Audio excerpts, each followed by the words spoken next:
باذن اللہ، تو انہوں نے ہزیمت دی جالوت اور اس کے لشکر کو، اپنے دشمنوں کو اللہ کے حکم سے. وقتل داؤد جالوتا، اور طالوت کی فوج میں سے حضرت داؤد علیہ السلام نمایاں ہو کر آئے اور انہوں نے جالوت کو قتل کر دیا. وآتى اللہ الملک، لہذا اللہ تعالیٰ نے حضرت داؤد کو بادشاہت عطا کر دی. وحکمت، اور دانائی. وعلمہ مما یشاء، اور جو چاہا اپنے پاس سے عطا کیا. ولولا دفع اللہ الناس بعضهم ببعض لفسدت الارض ولکن اللہ ذو فضل علی العالمین. اگر اللہ لوگوں کو ایک دوسرے پر چڑھائی اور حملہ کرنے سے نہ ہٹاتا رہتا تو ملک تباہ ہو جاتا، لیکن اللہ بڑے فضل والا ہے، تمام جہانوں پر بڑی عنایت کرنے والا ہے. تلک آیات اللہ نتلوہا علیک بالحق، یہ اللہ کی نشانیاں ہیں جو ہم آپ پر تلاوت کر رہے ہیں حق کے ساتھ. وَإِنَّكَ لَمِنَ الْمُرْسَلِينَ، اور بے شک آپ رسولوں میں سے ہیں. تِلْكَ الرُّسُلُ فَضَّلْنَا بَعْضَهُمْ عَلَىٰ بَعْضٍ، یہ بہت سے رسول تھے جن میں سے ہم نے بعض کو بعض پر فضیلت عطا فرمائی.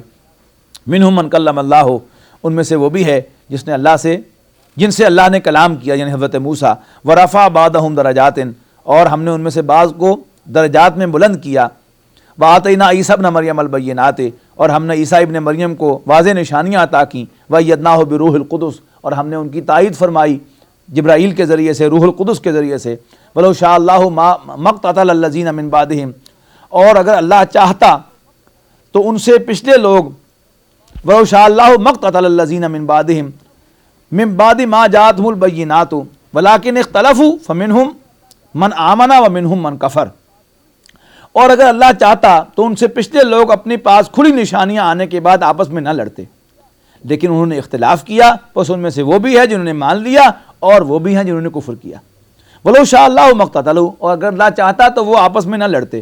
وَلَٰكِنَّ اللَّهَ يَفْعَلُ مَا يُرِيدُ، اور اللہ تعالیٰ جو چاہتا ہے وہ کرتا ہے، لیکن اللہ تعالیٰ جو چاہتا ہے وہ کرتا ہے. یا ایھا الذین آمنوا، اے ایمان والو. اب ایک اور بہت اہم مضمون شروع ہو رہا ہے، وہ مضمون ہے انفاق فی سبیل اللہ کا، اللہ کے راستے میں مال خرچ کرنا. اور قرآن مجید میں اگرچہ یہ ذکر اللہ کے راستے میں مال خرچ کرنے کا تو کئی جگہ پر آیا ہے، لیکن قرآن مجید میں سب سے جامع جو اس پر تبصرہ ہے اور اس پر ڈسکشن ہے وہ یہی مقام ہے. ایک طویل ڈسکشن ہوگی اللہ کے راستے میں مال خرچ کرنا. تو ارشاد ہوا یا ایھا الذین آمنوا، اے ایمان والو، انفقوا مما رزقناکم من قبل ان یاتی یوم لا بیع فیہ ولا خلۃ ولا شفاعۃ والکافرون هم الظالمون. اے ایمان والو، خرچ کرو اس میں سے جو کچھ ہم نے تمہیں عطا کیا ہے، اس سے پہلے کہ وہ دن آ جائے کہ جس دن نہ کوئی سودا ہوگا، نہ کوئی دوستی کام آئے گی، اور نہ کوئی سفارش ہی کوئی فائدہ دے گی. والکافرون هم الظالمون، اور کافر تو بڑے ظالم ہیں.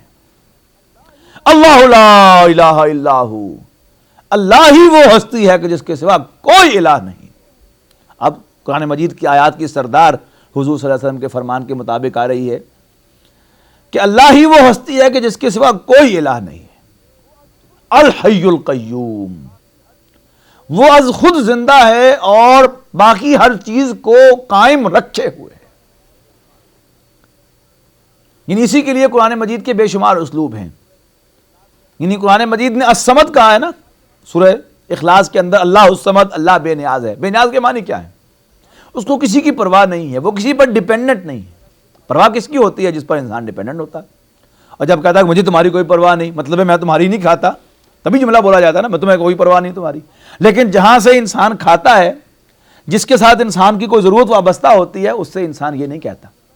تو اللہ بے نیاز ہے، یعنی اللہ کسی پر کسی بھی اعتبار سے ڈیپینڈنٹ نہیں ہے. اسی کے لیے پھر آپ کو آگے جا کر جو آخری اشرہ ہے قرآن مجید کا کی صورتوں کا، آخری 10 پارے، ان میں آپ کو ملے گی وہ آیت یا ایھا الناس انتم الفقراء الی اللہ واللہ هو الغنی الحمید. اے لوگو، تم سب کے سب اللہ کے محتاج ہو. محتاج کسے کہتے ہیں؟ ڈیپینڈنٹ. واللہ هو الغنی الحمید، اور اللہ تعالیٰ انڈیپینڈنٹ ہے. تم ڈیپینڈنٹ ہو اور وہ انڈیپینڈنٹ ہے. اب خود کو انڈیپینڈنٹ آزادی کے محدود معنوں میں رکھیں گے تو بڑا محدود سا مطلب ہو جائے گا، لیکن ڈیپینڈنٹ کے مقابلے میں تم ڈیپینڈنٹ ہو اس پر ہر لحاظ سے، اپنے وجود کے لیے، اپنے وجود کے تسلسل کے لیے، اپنی خوراک کے لیے، اپنی حاجات کے لیے، اپنی شفا کے لیے، اپنی مغفرت کے لیے، جبکہ وہ